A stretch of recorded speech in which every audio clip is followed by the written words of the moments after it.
Wall Street's fear gauge, the CBOE Volatility Index, spiking over the past month. We now see it at 19, almost 20. For more on the VIX and the fear that appears to be gripping Wall Street, let's bring in Mandy Xu, the head of derivatives market intelligence at CBOE Global Markets. Mandy, great to see you. Great to be here, Melissa.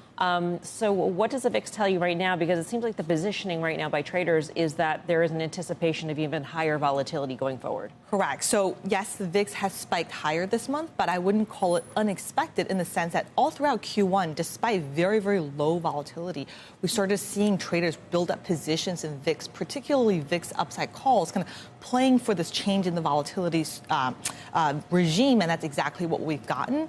Now, what I'm watching for here is, really for VIX to go higher, we really need to see significant escalation on the geopolitical front, which, as we heard from Richard, maybe not going to happen. And then just more uncertainty, more turmoil on the macroeconomic front.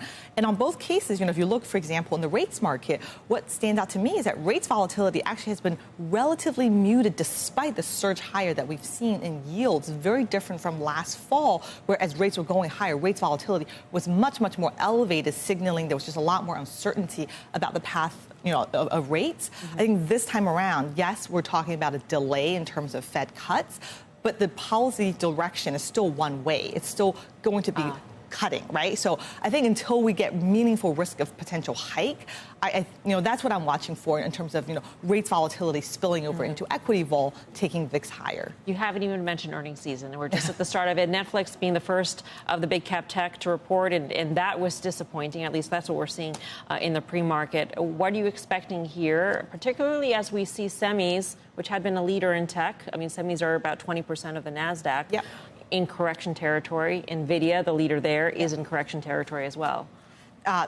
Exactly. So I think this earnings season is going to be very important. I think especially as the macroeconomic environment turns more challenging, I think we really need earnings to not just beat, but beat significantly in order for the rally to continue. And what we're seeing in the derivatives market is that options traders are pricing in a lot more single stock volatility. So the idiosyncratic risk that is being priced into the market in excess of the VIX is at almost the highest on record. So people are expecting this earnings season to be one of the most meaningful or most impactful on record. Wow. Where are you seeing the most bets within, I'm just curious, like within technology, for instance? I mean, it's not surprising. It's, the NVIDIAs, kind of the leaders that we've seen, where we do see kind of the biggest, increase in terms of option activity, the biggest increase in terms of volatility.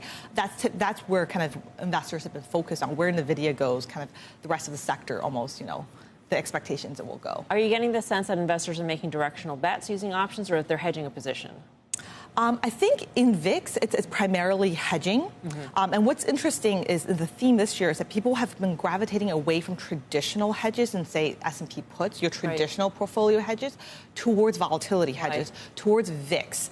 And I think that's a function of both kind of lower levels of vol, so the potential for vol to explode when, VIX is at 15 versus, say, VIX at 20, then to double, triple, obviously takes a much bigger catalyst, but also a function of positioning, right? As people pile into equities, as they build up their positioning, that need for hedging increases. And right now, people kind of gravitating towards VIX. And, very notably last Friday, when we did get the VIX pop, we had, I think over 2.6 million contracts trade on that day in VIX options, higher than what we saw in March of 2020 during the pandemic, which I thought was pretty incredible. Where do you think VIX ends up?